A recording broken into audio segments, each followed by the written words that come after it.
Good morning, sir. Good morning. Sir, Morning. good morning. We'll start now.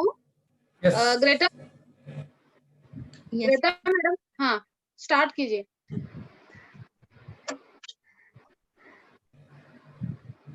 A very good morning to one and all. On behalf of Hindi Vidya Prachar Samiti's College of Law, I, Ms. Greta Castellino, Workshop Coordinator and Assistant Professor, extend a very warm welcome to you on day 3 of our 3-day workshop on the role of academicians and professionals during pandemics like COVID. It's a great honor to be graced by the presence of our very encouraging and supportive patrons, Dr. Rajendra Singh, Secretary, Hindi Vidya Prachar Samiti, and Dr. Usha Mukundan, Director, Hindi Vidya Prachar Samiti. A humble welcome to the workshop convener, Dr. Mrs. Madhura Kalamkar, IC Principal, HVPS College of Law, and today's honorable guest speaker, Professor Dr. Anil G. Variat. Our honorable guest speaker for today is presently Professor and Controller of Examinations, Maharashtra National Law College. He has formerly been Professor and Deputy Director at Amity Law School. His remarkable career spans over 3 decades of experience in law, including litigation pertaining to civil, criminal, and the banking sector. He has authored 5 books. Some of his 13 articles have been published in reputed international journals. He is also a member of advisory board for the International Journal of Law and Interdisciplinary Research. Our instructions for today remain the same as the past 2 days, which I would like to repeat. Firstly, do not post any greeting, that is welcome, hello, good morning, or any self-introduction in the chat box of the Zoom app before or during the session. The host will be turning off the audio of all participants. You are requested to cooperate, and please turn off your video to preserve the bandwidth of the remaining participants. During the registration process, several participants have already sent in questions to the honorable speaker. We have made note of them. Participants may raise relevant questions to the speaker in the Zoom chat box only during the open session for questions and discussion, and they will be directed to the speaker by the workshop convener. The e-certificate will be rewarded to participants only if you have been present for all the 3 days. You have submitted the feedback form for every session.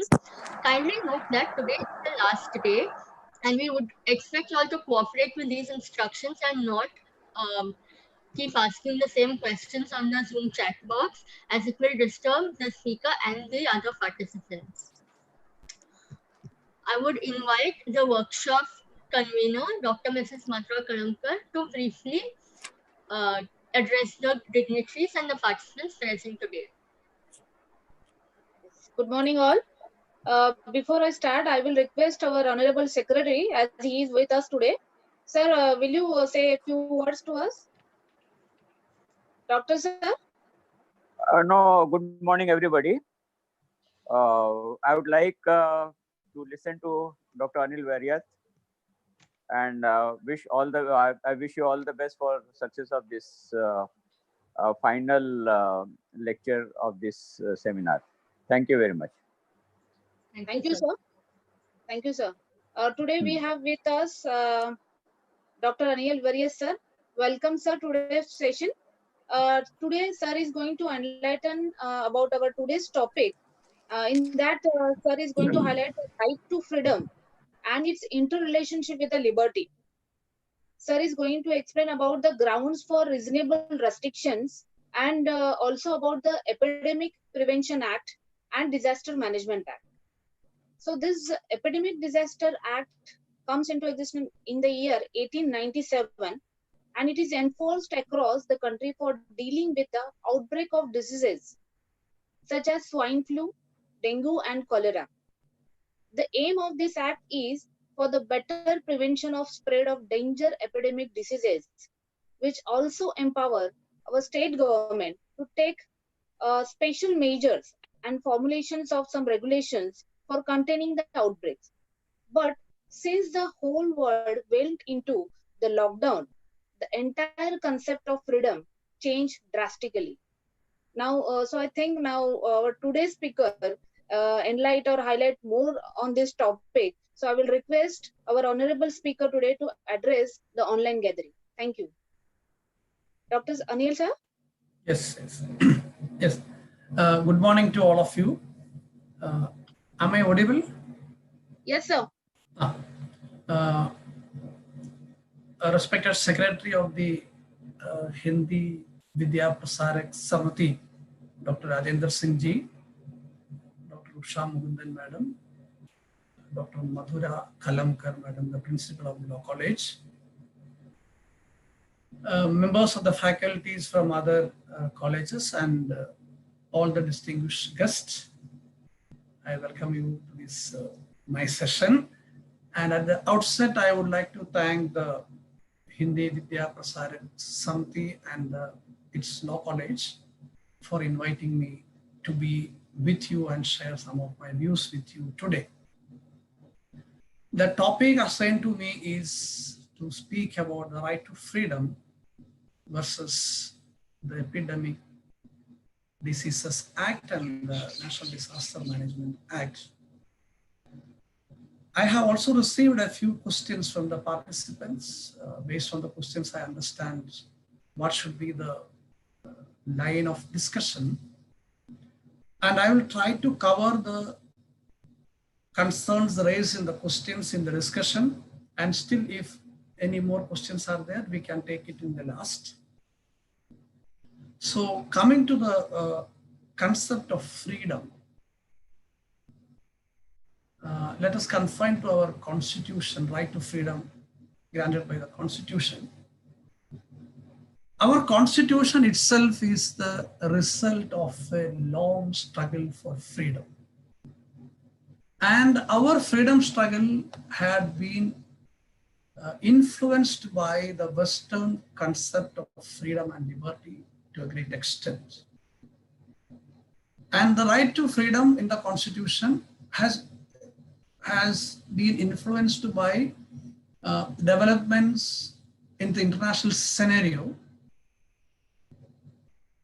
The struggle for self-determination in USA, France, Russia, China, all those things have been taken care of while granting these fundamental rights by our our forefathers or the constitutional founders, we may say. Just before the commencement of the Constitution,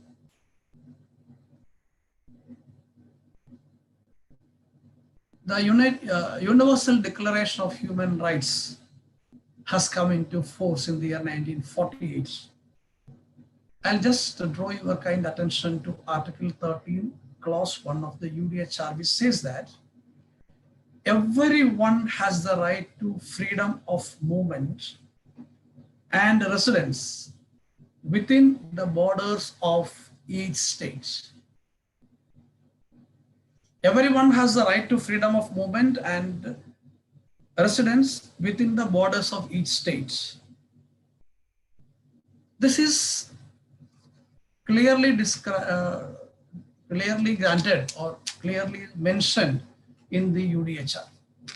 Similarly, a subsequent document, the International Covenant on Civil and Political Rights, it says that everyone lawfully within the territory of a state shall, everyone lawfully within the territory of a state shall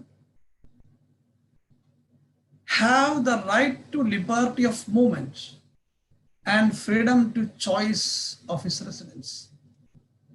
These two things are very important when we discuss about the freedom of movement under Indian Constitution. Our Constitution gives us a lot of freedoms that you know under Article 19. And for the present discussion, we are more concerned about two freedoms, that is freedom to assemble and the freedom of movement. To a little extent, the freedom of speech and expression. But The fundamental right to freedom in our constitution has been gradually developed by judicial intervention, starting with the case of A.K. Gopalan versus State of Madras, wherein the court has taken a narrow view, saying that, or viewing each fundamental right as distinct entities, distinct elements within the constitution.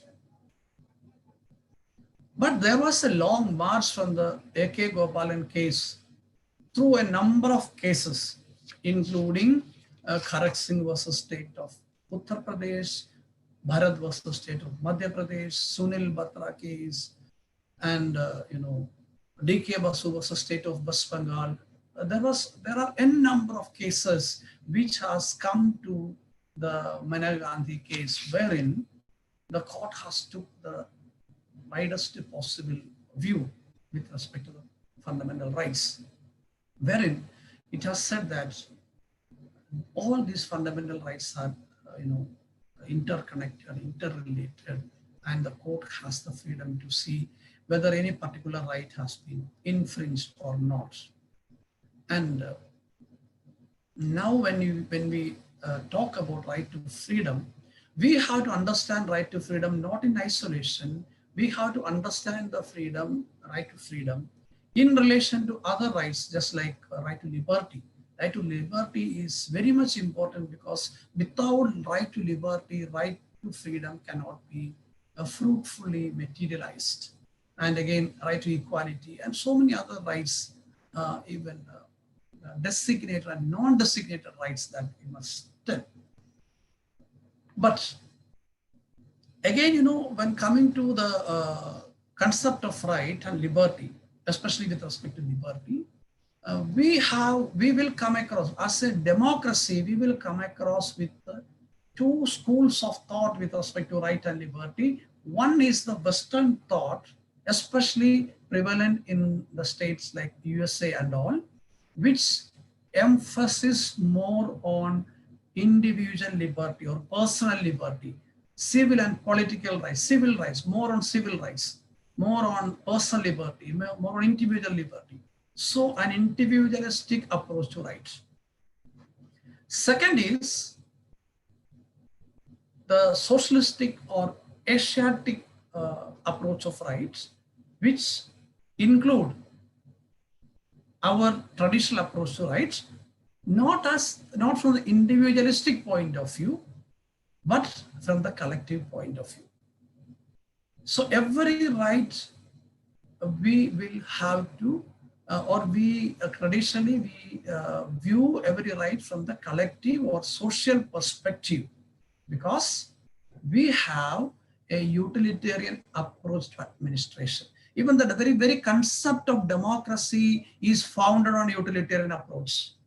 There speaks about the maximum happiness of the maximum number of people. So when you approach right from this social perspective or collective perspective, there will be some instances where individual right and individual liberty will be curtailed, or sometimes individual liberty and individual right will come in conflict with the collective rights. So there we have to strike a harmonious balance. Now let us come to that at a later stage. Conflict between man and the states with respect to rights, with respect to liberty, with respect to freedom, it is as old as the human civilization, human history. The moment we recognize state as a political institution, state as a social institution, our conflict with the state for enforcing our individual rights has begun. That has led to struggles for enforcing collective rights, collective freedom. So now we have to think whether there is anything called uncontrolled, unrestricted freedom or liberty. it would be nice to understand or quote the famous thinker Edmund Burke, who said that liberty too must be limited to be possessed. If you want to possess liberty, it must be limited. Otherwise, such liberties will come in conflict with the similar liberties of others. The result will be chaos. So, in an organized society like in which we live, there can be no absolute liberty or no absolute freedom without a social control. The moment the social control aspect comes into the system, comes into administration, comes into governance, restrictions on freedom comes. Now, going through the many of the questions, I found that there is unknowingly or knowingly or unknowingly, there is an overemphasis on the constitutional rights in the minds of the people. That is because of the, probably that may be because of attempt by some corners, including a section of judiciary, to overemphasize personal liberty in our system, which is not our character. So when you approach constitutional right, you must understand certain things.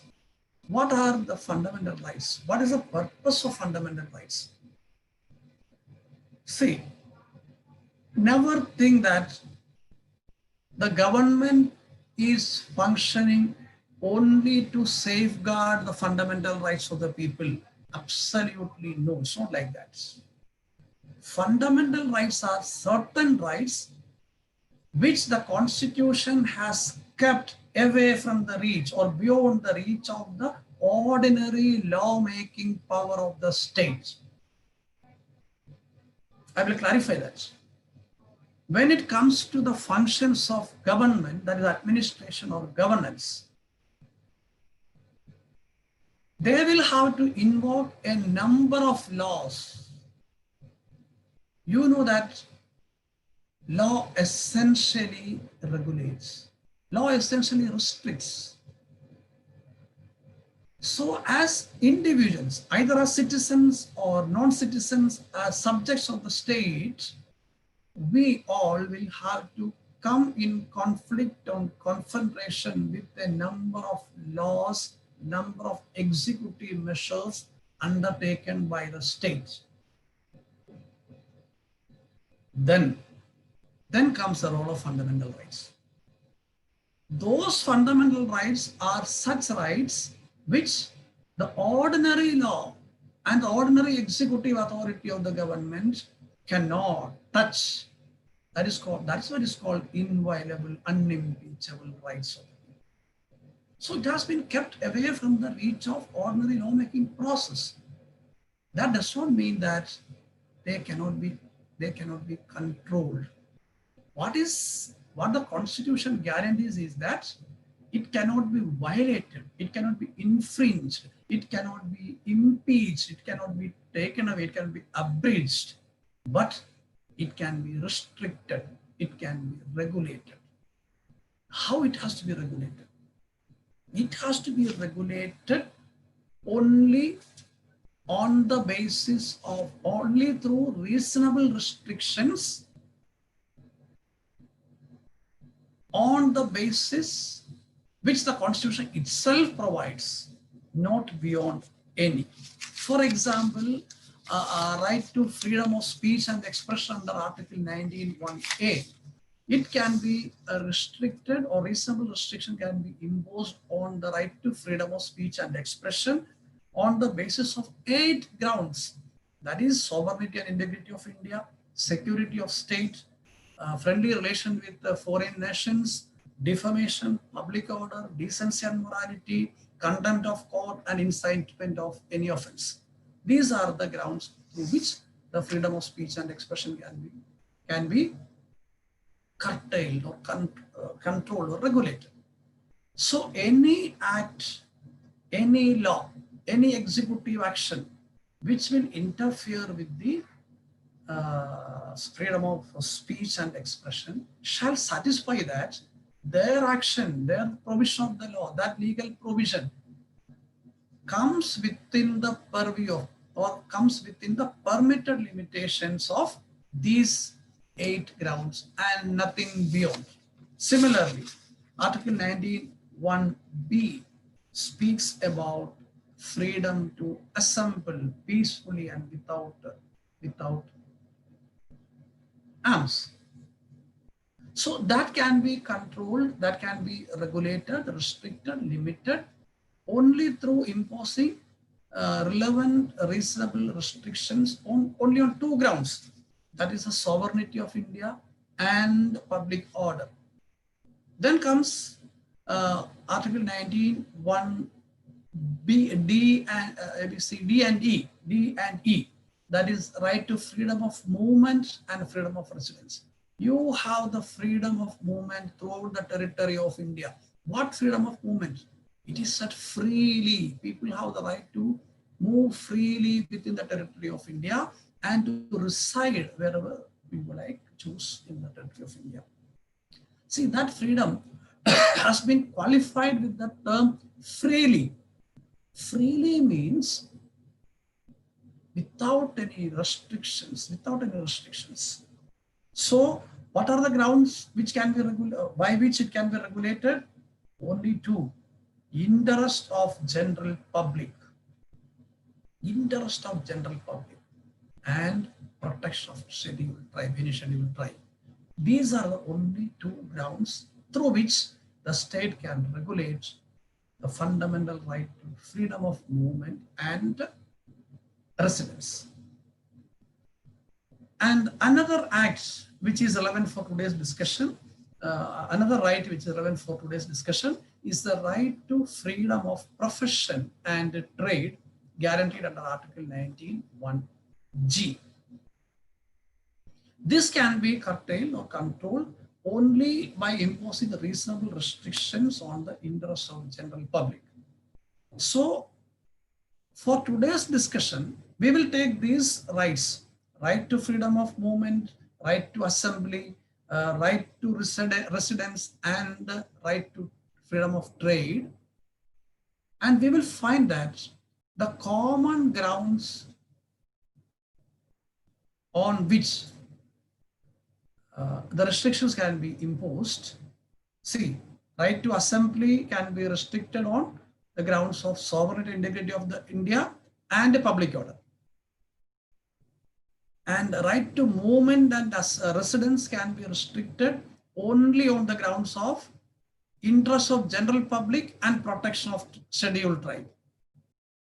And trade and profession, interest of general public. So here the public interest or public order comes as a common ground for regulating all these freedoms.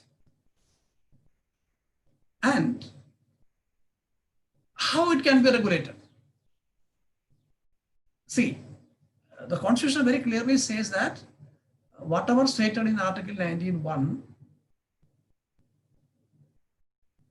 will not preclude, will not prohibit, or will not restrict, or will not limit the power of the government to make laws which will impose reasonable restrictions on the fundamental freedoms based on the following grounds, the grounds which is given against each freedom. So one is required. What is required is making any law. So the reasonable restrictions can be imposed on the fundamental freedoms, right to freedom, only by making law. Okay, let us have the definition of law given in the Constitution itself. That comes statutory law. It takes into its ambit the rules, the regulation, orders, including executive orders. Everything comes within the purview of the definition of law. Now, what becomes relevant in this juncture is the decision of the Honorable Supreme Court in Manega Gandhi versus Union of India case, wherein it is said that there must be, see, it has emphasized that it has critically evaluated the expression procedure established by law. So what is required here, till the Maneka Gandhi case, what was required was there must be a law.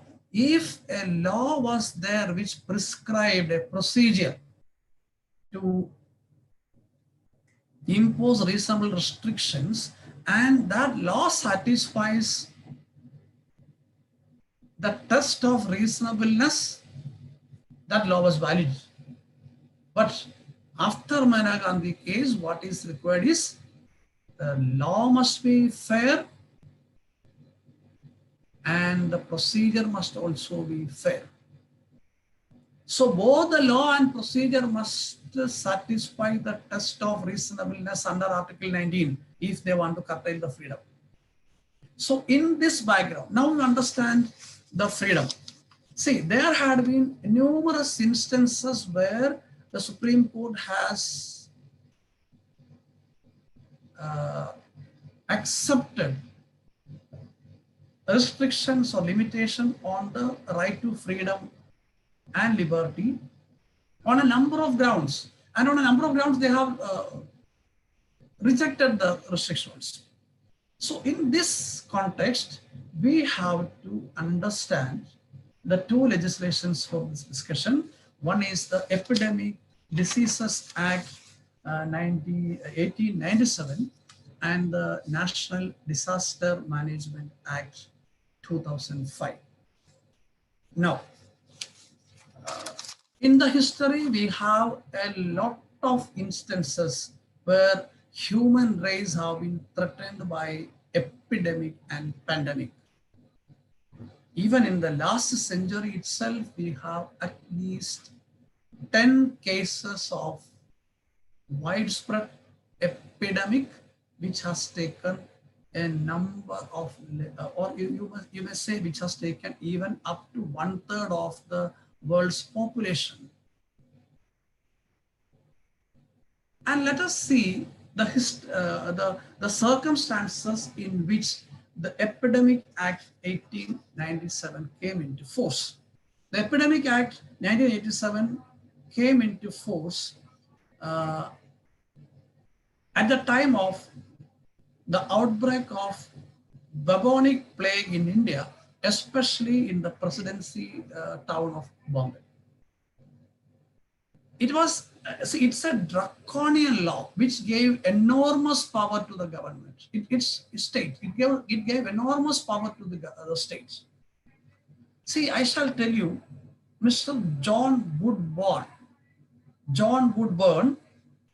who was a member of the Governor General's Council.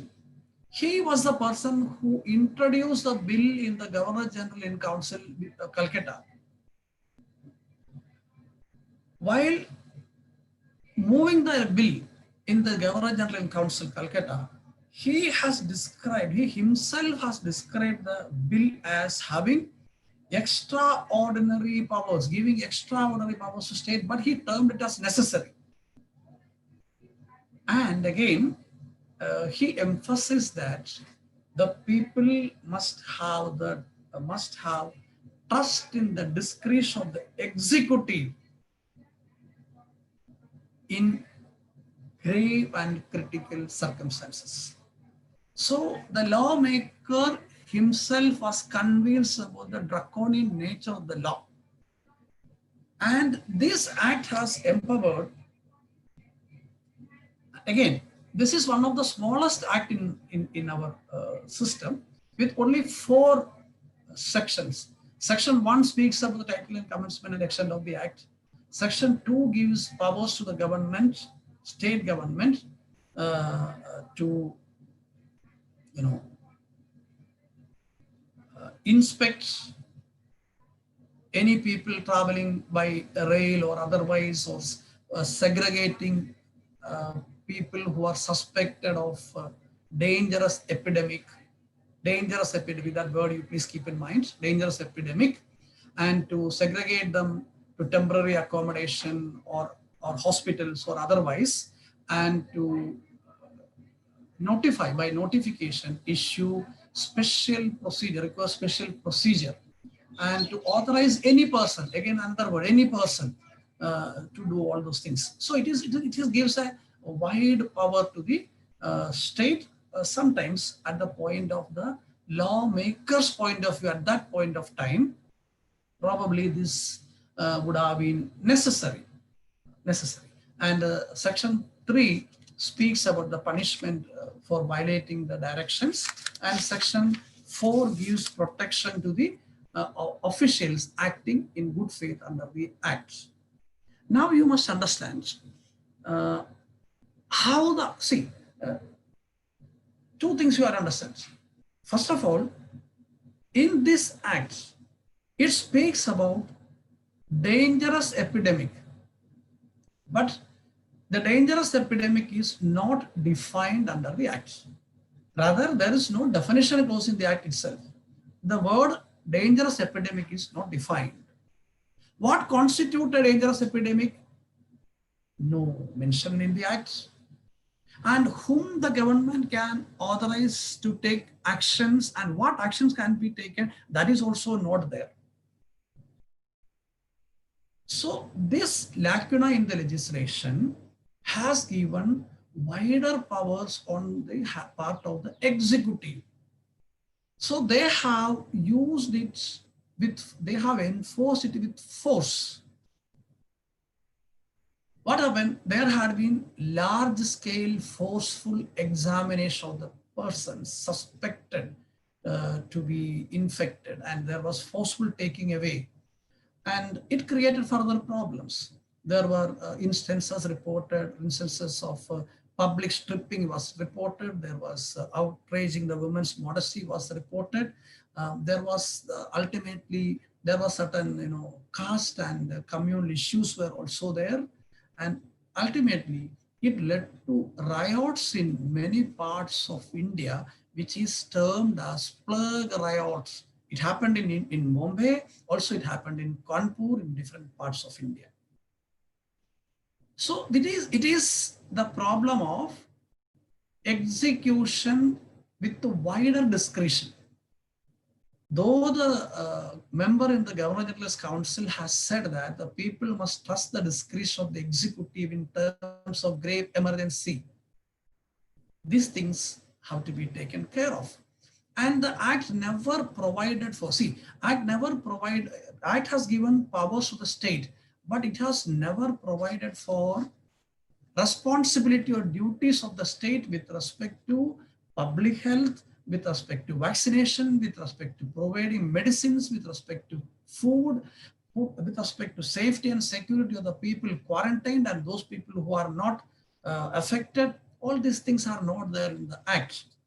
At the same time, Act gives central government power to inspect any vessel or ship which comes or departs from any port in India, and to detain any person who has come in the ship or who is going to sail in the ship. All these powers were there. And the Act is silent with respect to air travel, because air travel was not so common in those days.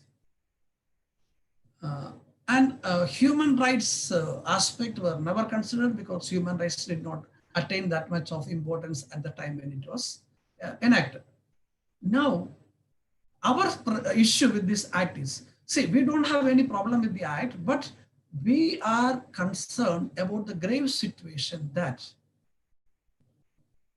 today in 2020, we, a country like India, a democratic country, a much developed country, both in terms of medical, as well as technological development, we are addressing the issues on the basis, legal issues with respect to pandemic, on the basis of a 123-year-old legislation which was enacted by an imperialistic government. The worry is that in spite of having many instances of epidemics in our system, we have not thought, till recently we have not thought of having a comprehensive healthcare legislation.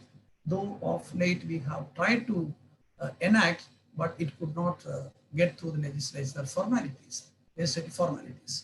So let us see how this. And again, you must understand that the Britishers at that time, they have used this act in two ways: one to control the epidemic and also to spread the epidemic. They have also engaged some unscrupulous elements to spread the epidemic, and also at the pretext of enforcing the powers under this act, they have detained a number of nationalist leaders, the freedom fighters, including Lord Manya Bal Gangadhar Tilak, under this act. That is one thing you have to keep in mind. And next, coming to the other act, what is that? Epidemic Disease Act 2000, National Epidemic Disease, National Disaster Management Act 2005. Again, before going to the act, I will tell you, which is an alarming situation. No country in the world, no country in the world has a perfect epidemic law which will address all these concerns which I have shared with you just now. You must again understand with great anxiety that so far we don't have an international protocol with respect to a pandemic. We don't have any international instrument. We don't have an international instrument which deals with sharing of knowledge, sharing of medical equipment, sharing of pharmaceutical assistance, sharing of other infrastructure and other facilities at the time of pandemic. This is the first time as an international community we think in terms of that. And now let us come to the National Disaster Management Act.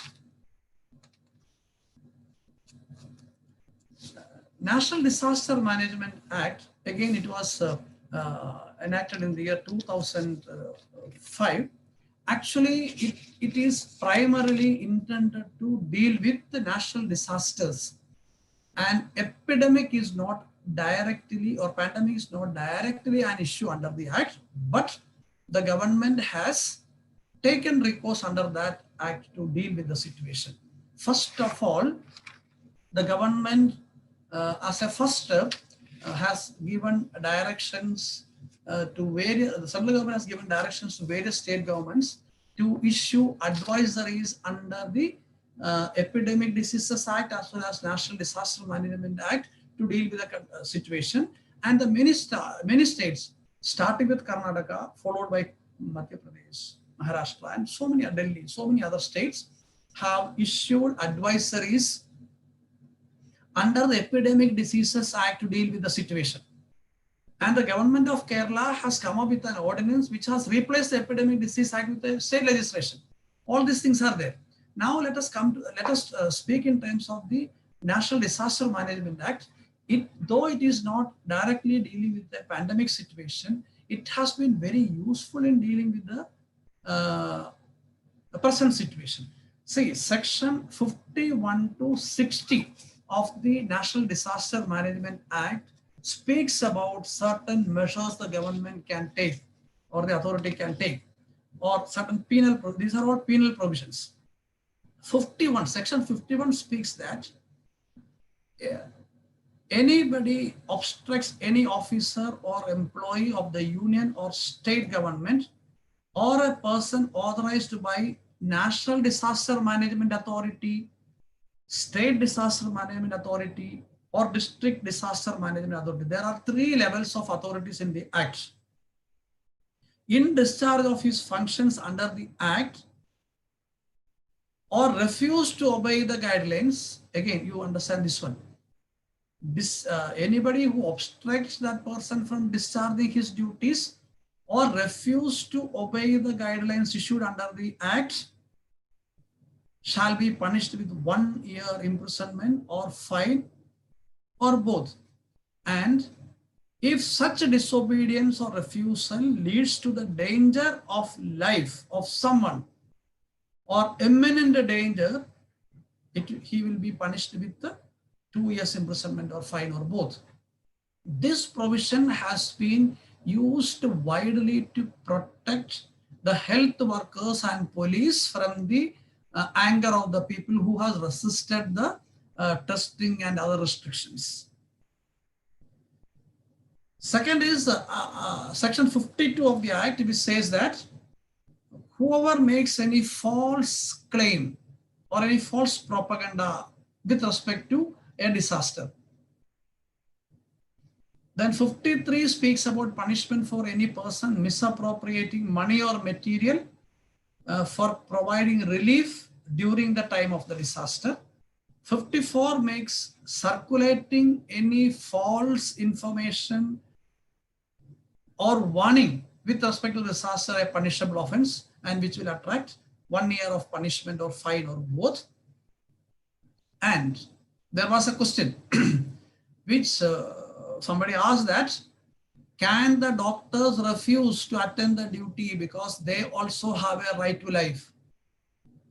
The answer is absolutely no, because the doctor, by virtue of his profession, is bound to serve the community, serve the humanity. He takes an oath at the time of entering into the profession. Moreover, the right to life of the particular doctor is not to run away from a pandemic situation. Now you see this section under section 56 of the Disaster Management Act. It is an offense if any person refuses, under 56, any person who refuses to perform his duty with respect to disaster situation. Let it be a police, let it be a nurse, let it be a health worker, let it be a policeman, let it be a municipality sanitary person, this cleaning fellows, all those people, they will be punished with the 1 year imprisonment or fine. So the question, I think that is answered here. Then, if a department of government, for example, the municipality, the health department, or any department of the government fails to respond to the needs during the period of disaster, the head of the department will be held personally guilty of an offense under section 55 of the Act, unless he is able to prove that he has taken all out measures to discharge the best services. The burden of proof is on that person. And disobeying any orders under the Act, again, it is a punishable offense under section 57. Again, in order to prevent misuse of the Disaster Management Act, it is very well specifically provided that though the offenses are there in the Act, statutory offenses, no court will take cognizance of the offense under this Act unless a complaint is lodged by a responsible person of national, state, or district disaster management authority. A mere police FIR will not suffice the purpose. So this is with respect to the legal framework of disaster management, which includes the present pandemic, though again I reiterate, though it is not directly an issue. Again, another provision is under the Indian Penal Code 188, where a person can be punished for willful disobedience of orders. Now the question is, how far the disaster management activities interfere with the right to freedom. The first one, we are concerned directly and eminently with the restriction imposed on the freedom of movement. See, again, you should understand one thing. The freedom of movement is not banned in under any of the regulations. Neither under regulation issued under the Epidemics Diseases Act, nor under the regulation issued under the Disaster Management Authority Act, Disaster Management Act.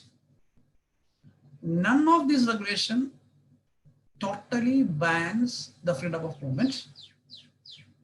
What it has, even the latest extension of the lockdown by the Maharashtra government till 31st of May, that even that speaks about giving freedom to local authorities to manage the situation and if necessary to proclaim orders under section 144 of CRPC. So at the national level, your freedom of movement is not banned legally. It is only regulated. It is only regulated in the sense, see, the government has suspended certain activities. What all activities they have suspended?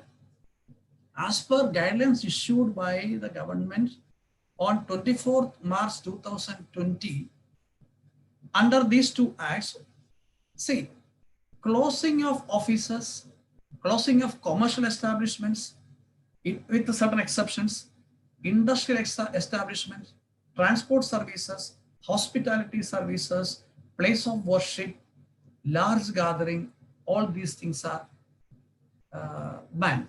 This can be prohibited. Why it is prohibited?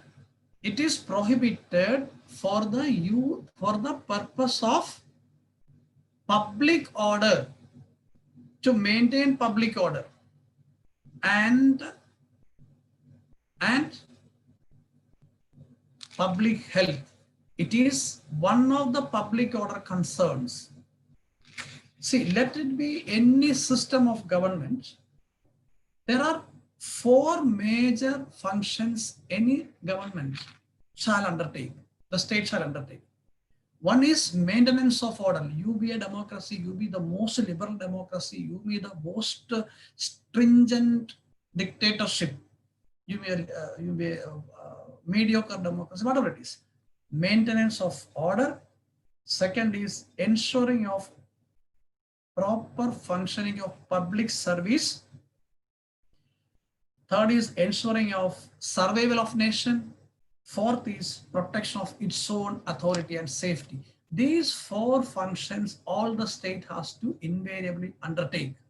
Ensuring public service include ensuring a public health service. The public health is a concern of the government. It is part of the public order.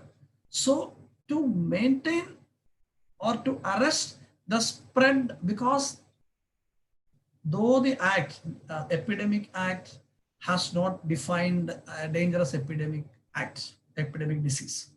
A pandemic is also not defined under any of these acts, neither in the disaster management or in the Epidemic Act. But the executive authority of the government has been vested with powers to identify and report dangerous epidemics. Whether that is right or not, it is a question of law to be decided. But as of now, using that powers, it has been identified that COVID-19 is a pandemic which will spread rapidly through contact.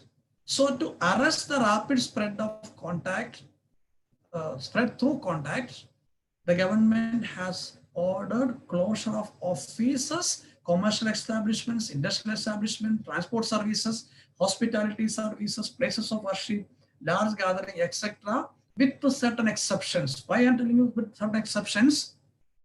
Coming to hospitality service, the hotels and restaurants are closed down, but not fully. It is allowed to open, but the people are not allowed to come sit and have food. It is allowed to open and operate the kitchen for home delivery and parcel services. public transport is banned. Why? Because to spread the epidemic, spread the pandemic.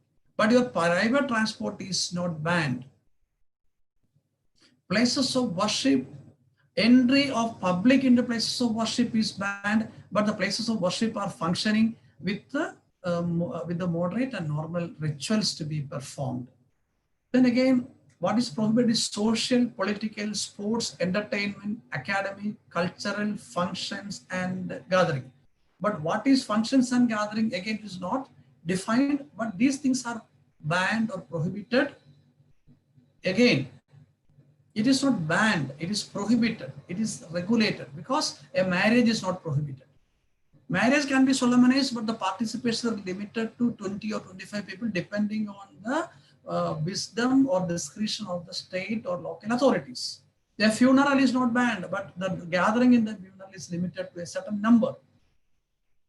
Then again, cultural functions, your birthday, you can celebrate your birthday, but the gathering should be limited.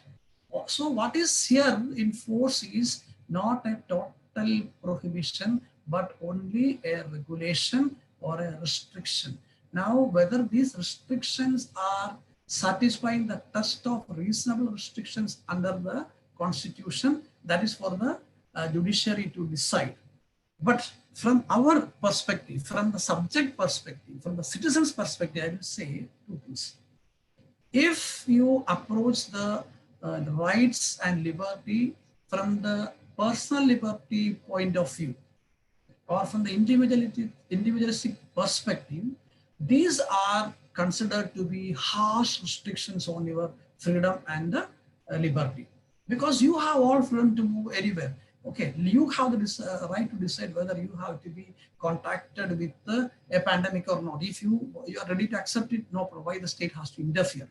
But approach it from the socialistic perspective or from the collective perspective. Your freedom, you may get infected, but you have no freedom to get other people infected through you. So if you approach from the collective point of view, these restrictions are very reasonable restrictions in order to maintain public order, public health and safety of the people. Because it is the question of approach. It is a question of approach. Which part you are, which side of the approach you stand. That depends on your perspective. Then again, but there are certain loopholes, certain shortcomings in the operational angle, the operational perspective that I'll just tell you. Because providing isolation and quarantining, we are still following the Epidemic Act of 1897. See, the Epidemic Diseases Act, the quarantining and isolation, it also provided for demolishing the affected building. So all those things were not found on any scientific basis or a scientific data or criteria. And even today, I doubt, genuinely I doubt whether we are following any scientific pattern of isolating or quarantining. That is for you to decide. Then, of course, the duties of the government is discharging its functions to the best. But the duty of the government is not defined under this act with respect to a pandemic situation. Now, there had been, a question with respect to police excess on the part of the police. See, I have a different view with respect to that. The police personnel all over the country are serving their best to see that the lockdown is strictly enforced. See, you look at the policeman in the street, they are fighting the climate, they are fighting the sun, they are fighting the rain. Now they are in some state, they are fighting the cyclonic situation also.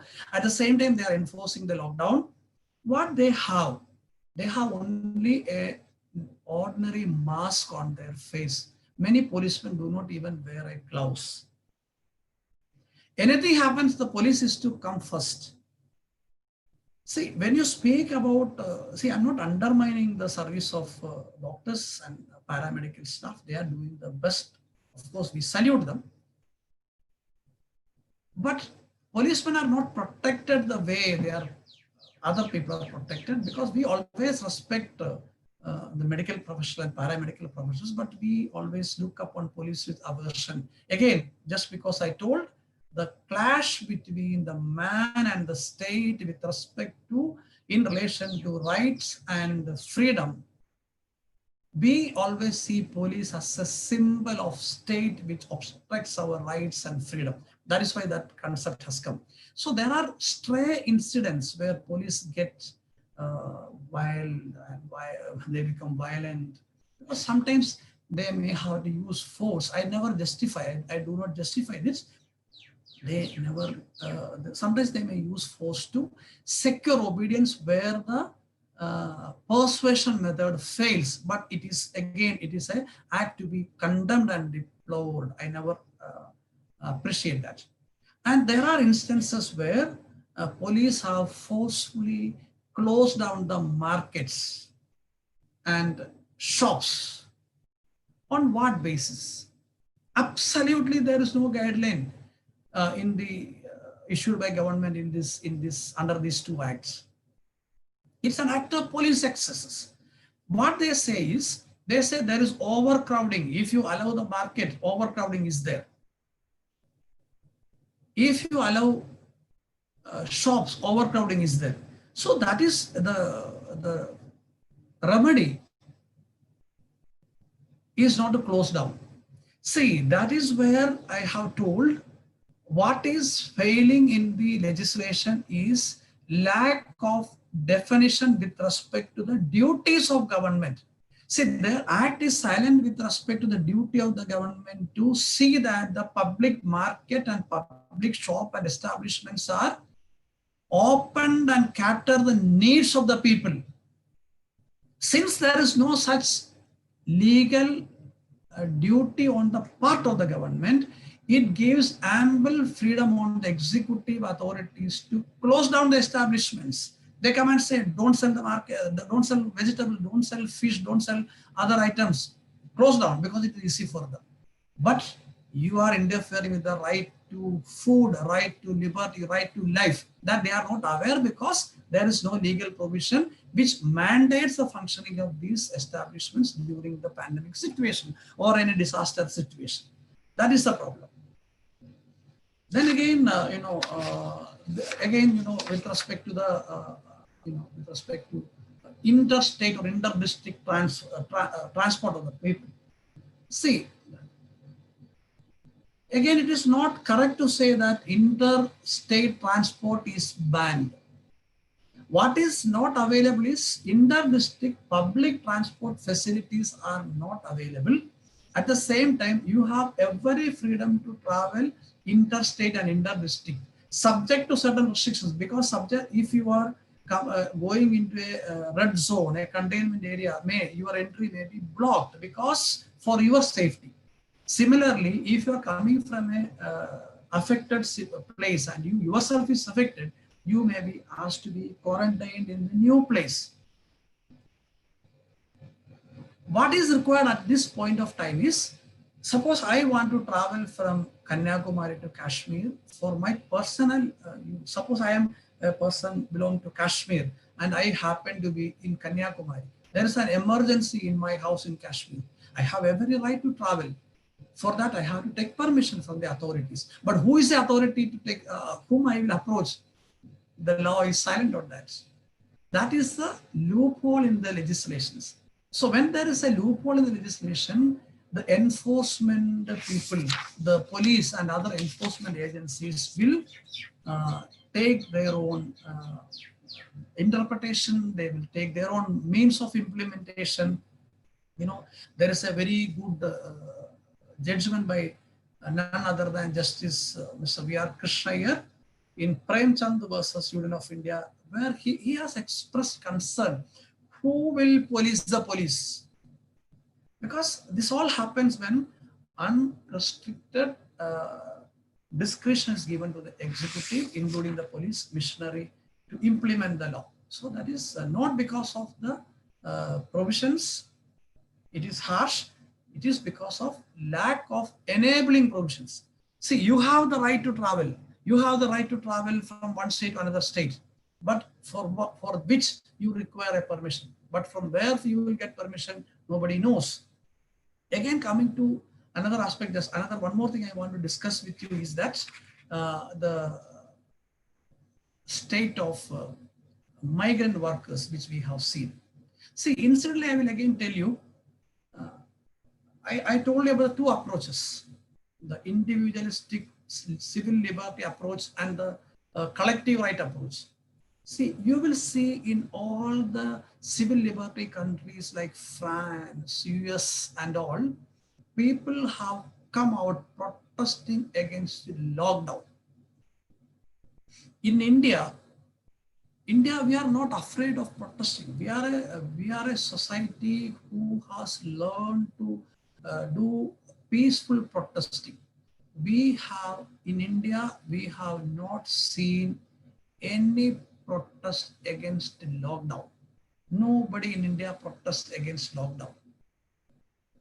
What protests we have seen are certain isolated instances where the migrant workers have come out in public, come to the street, asking transportation facility for going back to their native place. That facility was not available for the first 21 days of lockdown, because the first 21 days of lockdown itself has a particular situation. Because what happened, all of a sudden, the Prime Minister has announced in the night of 24th March that there will be a nationwide lockdown. And he has asked to be wherever you are for next 21 days. So after the announcement has come, the Ministry of Home Affairs has passed lockdown orders invoking section 6 read with section 10 subsection 2(1) of the National Disaster Management Act. So this is a problem with respect to our planning. As in the case of any third world country, in India also, we have no habit of inclusive planning. We don't have a system of inclusive planning. So when this has come, lockdown has come, we never thought as a government, as a missionary, as an institution, we never thought of these migrant workers. Again, I'll tell you how many migrant workers are there in India. There is an estimated 139 million internal migrant workers in India working all over India. You will be surprised to note that there is no official data available with the government. Government has no records of the migrant workers. This figure the government has got from NGOs. The government has got from bank transactions, because it's a habit of the migrant workers that every week, whatever salary they get, they will send it to their native place. So when the public transport system was stopped, government has missed out these people, the migrant workers, and so many other marginalized sections of the society. That is because of the lack of inclusive planning in our system. So they came out. what the government can say, what they came out, whom they are encountering. They are encountering the local administration, local missionary, the first police station or the police authority or the tahsildar or district collector, not above anybody. What they can do, a district collector or a tahsildar or a police assistant commissioner or even a commissioner of police for that reason cannot have, he has no power to facilitate a train service. It is a policy decision to be taken at the highest level. So only thing they could do is to use force against these poor people, these helpless people. So what happened? Because of the lack of provision in the law, which details the responsibilities of government. Since there is no provision, see, there is no responsibility under any of these statutes which mandates the government to take care of migrant workers and provide them accommodation, food and clothing and other medical assistance. It is not there. So the facility was not made. So it has given a chance, an unfortunate situation, to take the law into the hands by the enforcing authorities. So now the situation, after a lot of unfortunate incidents of such incidents, the government has introduced again train services for the migrant workers. Now again politics has come, whether to charge train fare from them or not. Anyhow, now the government is charging their train fare, which should not have been, again because lack of statutory duty on the part of the government. So again, one question came with respect to planning. There was one question if disaster management can be resorted to well in advance. See, that itself, again, I will tell you, what is disaster? It's an unforeseen emergency disaster. So disaster comes only when it comes. It cannot be planned in advance. But your success depends how effectively and how quickly you respond to a disaster situation. Because in India, the first case was reported on 30th January 2020, and it was limited only to the state of Kerala. It has all the people who had been affected have been cured and they left, and for some time, almost 1 month, there was no reported cases. See, that was the time gap where we failed as a system. Because that time, if the government of the center as well as all the state governments had taken adequate steps to test the passengers in the those who are coming from airports and trains and other vessels, the spread would have been arrested, especially the entry of people from foreign countries should have been checked, though not banned. They would have been under surveillance. Then the spread would have been minimized. I shall tell you just before the 2-3 days of the lockdown, 1 week of lockdown, that is on 15th of March, I had to travel out of Mumbai. When I was boarding the flight from Mumbai airport, there was no checking, but the airport where I landed, there was checking. So I thought if the checking was introduced in all the airports, things would have been taken care in a better manner. So these are the systemic flaws we have, especially the legal system, the legal provisions. And what we need at this stage is a well-defined public health law, which will define the epidemic situation, what is an epidemic, and what are the authorities to take care of these situations, and what are the duties of government in times of such disaster like pandemic and all, and what are the rights available to the citizens and to whom you have to approach for the rights. The most dissatisfying and saddening situation is that in India, as of now, during the pandemic, the court have been closed down, right from Supreme Court to the lowest court, they have closed down.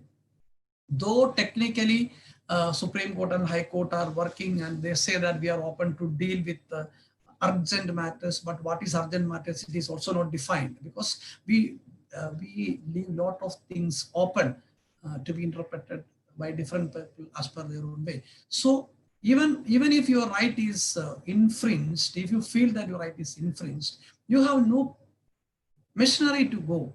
So that should not be there. That has to be taken care of by the legal system. So with this, I would like to conclude my discussion on this. And again, I would like to, I will try to answer some of your questions if you have. And once again, I thank the organizers, especially the Hindi Vidya Prasarak Law College and its management for inviting me for this session. And I thank each one of you for lending your ears so peacefully to me. Thank you. Thank you. Thank you, sir. Shall we proceed with the questions which has been asked? Of course, yeah. Okay. So, first question is this, sir, that disaster management planning begins not when such pandemic took place. This act of managing disaster was responding to pandemic. Yeah. So what should the countries and states do well in advance to manage any kind of disaster, man-made or natural? Yeah. So give the method or policies state should adopt henceforth. Yeah. It's a question from Mahesh Sawant. Yeah. See, that's what I told. See, we don't have a, again, it is a question of lack of inclusive planning. See, when the pandemic was spreading in China, it should have alerted us, because India is a neighboring country which shares border with China, and we have a lot of trade and commercial transactions with China. Many people visit China and people come from there to India. So we should have been alerted ourselves. At least our entry in airports and other points of entry, we should have been very careful. Then the spread would not have been this much severe. And disaster as a society, as a community, we are very slow to respond towards disaster, and we don't learn from disasters, because every year during monsoon, Bombay gets waterlogged. It shows how effective our disaster system is. So we have to have a relook on the disaster system. In advance planning is required, at least with respect to foreseeable disasters. I don't say that this pandemic was not unforeseeable, because it was spreading outside India, so we should have expected that it will come to us also. Can the government be held responsible for the present situation? That is a question you can ask, or it may agitate your mind. See, again, even if you hold the government responsible for acting in delayed action, what is the remedy available? That is my question to you, because it is very difficult to put government in fix all this in such cases. Again, accountability has to be, public accountability is a subject we have to discuss and develop in the system, so that such lapse will never occur. Because now, see, even if no proper disaster management is not made, there is no accountability. So who will build the cat? It is we who have to build the cat. That is the legal fraternity has to build the cat. See, the institutions like the college and universities, we have to come out with suggestions in lawmaking. This type of webinar should result in such outcome. Then the government cannot ignore that, because many things government may also be not aware. Yes, come to next question. We'll go to next question. Yes, sir. Sir, next question is from Shivaji University. Hmm. That do you think that this is unconstitutional when the government is acting in public health interest? See, public health interest government is acting is not unconstitutional. That I have very clearly told. See, the limitations, the restrictions, government is free or is empowered under the constitution itself to impose restrictions in such situation. But whether those restrictions are reasonable within the constitutional mandate or not, that is the question. That question has to be decided by the judiciary. Unfortunately, the courts are also under lockdown. So it is not fully unconstitutional, but there may be some instances where they have crossed the limit of reasonable restriction. That is to be checked by the judiciary. Yes. So next question is this: can any person be infringed if he is not in the hometown, and what rights he has in that? See, that's point what of I told you. time to You return? have the right to freedom of movement. You can go to your home place. Nobody will restrict you, provided you are not affected by the disease. If you are affected by disease, you have to be hospitalized. Otherwise, you can travel by taking permission from the appropriate authorities. So your right to travel cannot be prohibited. But government will not be giving you public transport system. You have to find your own method of transport. That's all. Sir, next question is from Kelly Society Law College. Hmm. Whether following utilitarian principle in certain legislation is violative of the freedom under Article 19. See, the very concept of democracy itself is utilitarian. Because democracy itself is a rule by majority. So all the democratic institutions, including the constitution, work for the greatest happiness of the greatest number. So following utilitarian approach is not violative of Article 19. Okay. What are the reasonable restrictions and curtailments to right to freedom during the lockdown under Section 6 of the Disaster Management Act 2005? Actually, you have already explained about Yeah, this. that is already covered. Yeah. You have covered. The next question is under our constitutional system, a law born before our first Republic Day may be allowed to survive it provided it passes to Agni Pariksha of the Constitution. Till date, neither the Epidemic Disaster Act nor measures taken under it have been subjected to that test. So, should government bring new law to protect right to freedom over this EDA and Disaster Management Act? Because there always been a tussle between right to information, right RTF and Colonial Act, Disaster Management Act. Next, see, first of all, Disaster Management Act is not a colonial act because it was enacted in the year 2005. The Colonial Act is Epidemic Diseases Act. So government of India is already in the process of enacting a comprehensive public health law. But what happened? It could not be passed through the legislature before the lockdown, before the pandemic has come. Now it is live in the hands of the government. What I suggest is you all can have the draft of the bill and make suggestions what you feel. The Ministry of, again, I shall, for your information, I shall tell you, as an individual citizen of the country, you can be a part of the lawmaking process in India. Every ministry has standing committees. The parliament has standing committees associated to every ministry. So any legislation is in the process of making. You as an individual citizen can write to the government, write to the parliament, address to the secretary of the Lok Sabha or Rajya Sabha as the case may be, and put up your views and ask them to send the view for consideration of the consultative committee of the parliament. Your view will be considered if it is worth considering. So a comprehensive legislation is in the agenda of the government. You also can give your own suggestions with respect to that. So next question is that can't the doctors refuse to continue their service? No, that I have already answered, because doctors cannot.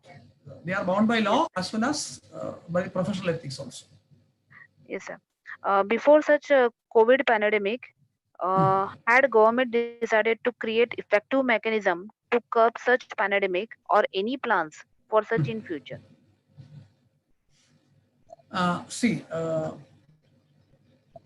this COVID-19 is an unexpected one. So any pandemic, see, government has taken a lot of measures, because vaccination is a process of preventing spread of pandemic and epidemic. We are, as India, as a country, we have introduced compulsory vaccination. Again, when the compulsory vaccination came, again, the individual right people, the civil liberty people opposed that. They said that, for example, when the polio vaccine was given, there was large scale opposition against that.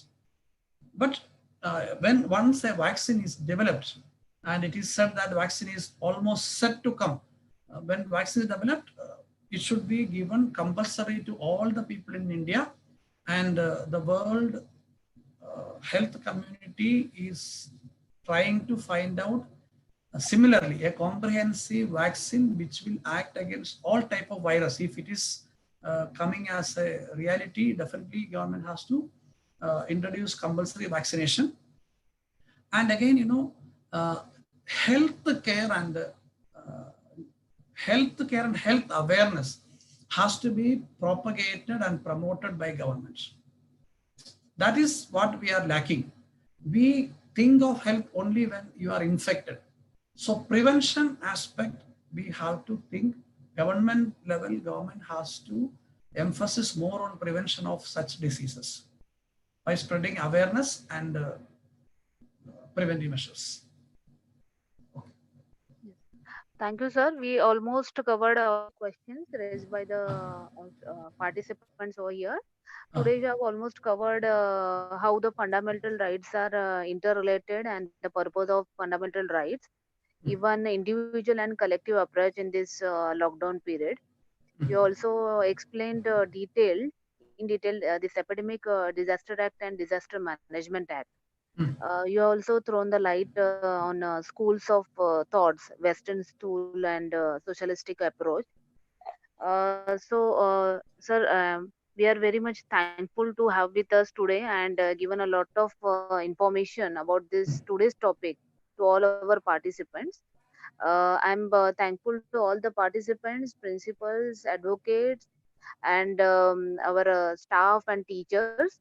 So I will ask my today's Neha madam. Please, you go for the vote of thanks. Yes, Neha madam. ma'am. Yes, ma'am. Yeah, 1 minute, Neha madam, 1 minute. Before this, I will thankful to all my colleagues and all, and special thanks to Nambiar sir also for giving this opportunity to conduct this kind of webinars. I'm really thankful to our management also for giving me opportunity for this webinar for 3 days workshop. Thank you all. Yes, Neha madam. Yes, ma'am. Thank you, ma'am. I, Ms. Neha Naik, on behalf of Hindi Vidya Prachar Samiti College of Law, extend a hearty vote of thanks to our esteemed guest speaker for the day, Dr. Anil Varia, sir. It was indeed a great privilege to have you here with us, sir. I am sure that every listener present here feel enlightened by your extremely vast knowledge and exposure you have given on the topic on the disaster management with the reference to COVID-19. We thank you, sir, for having spread your precious time with us during this lockdown. I would also like to thank the guest speaker of the last two sessions, Dr. Ashok Yende, sir, and Dr. Raja Desha, sir. Thank you all the honorable guest speakers who made this event informative and fruitful. I would like to thank our supportive management, Hindi Vidya Prachar Samiti, for giving us a platform to host our 3-day webinar. Sincere thanks to Honorable Trustee Rajendra Singh Sir, Director Usha Mukundan Madam. Special thanks to our workshop convener Dr. Madhura Kalamkar. Madam, without her tireless effort, this webinar will not be possible with huge participants online on Zoom app and live viewer on YouTube app. Thank you to Devi Prasad Shetty sir for hosting us on this platform, Greta madam who coordinate this workshop, all my dear colleagues and entire technical and support team. For the participant, I would like to thank various principals present here from the different colleges, advocates, resource persons, all teachers and students for being a wonderful audience and make the event success. With this, we have to reach the end of the session. Over to you, Greta ma'am. Thank you, Neha ma'am. A gentle reminder to all participants to fill up the feedback form for today. The link has already been posted in the chat box here and on Telegram. The link will be accepting responses for only 30 minutes. Please join our institution's Telegram group for details of further events and to coordinate about the e-certificate. You can also email me on my email ID, which is on the brochure. Kindly note, we will be awarding certificates only to participants who are present on all the 3 days and have submitted the feedback form. You will receive the certificate on your registered email ID. This may take 2 to 3 days. Kindly be patient. Thank you. Thank you all. Thank you. Thank you, DP. Thank you, DP. Thank you, sir. Thank you.